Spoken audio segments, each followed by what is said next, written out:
مرکز ملی تستی سال دوم است برای داوطلبانی که با خالهای از همه زیاد دانشجو شدند تحفه می سپارد. امسال به دهگانه بهترین امتحانهای داخل شوی 14 نفر شامل شدند. اکثریت آنها را دختران تشکیل می دادند. در مجموع در دو بخش 34 دانشجو امسال سزاوار تحفه های مرکز ملی تستی شدند.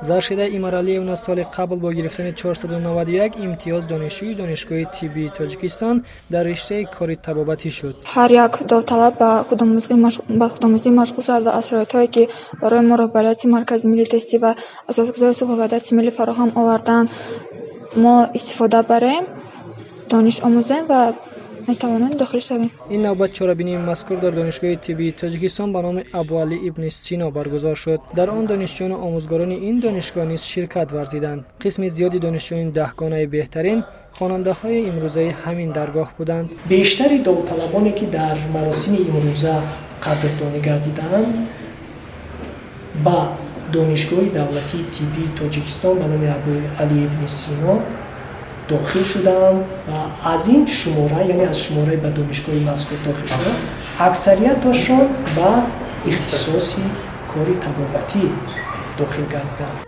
در قسمت نهایی چاره‌بینی دانشجویان هندی که در دانشگاه مذکور تحصیل می‌کنند سرودهای تاجیکی سراییدند.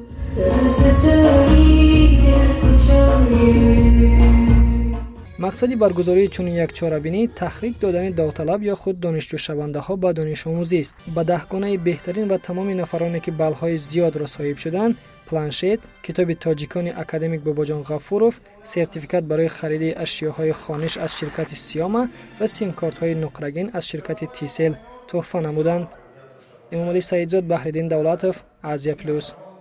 интиқоли маблағ аз Русия акнун осону дастрас. интиқоли пулиро аз ҳамаи кортҳои русӣ бевосита ба корти миллии худ гиред.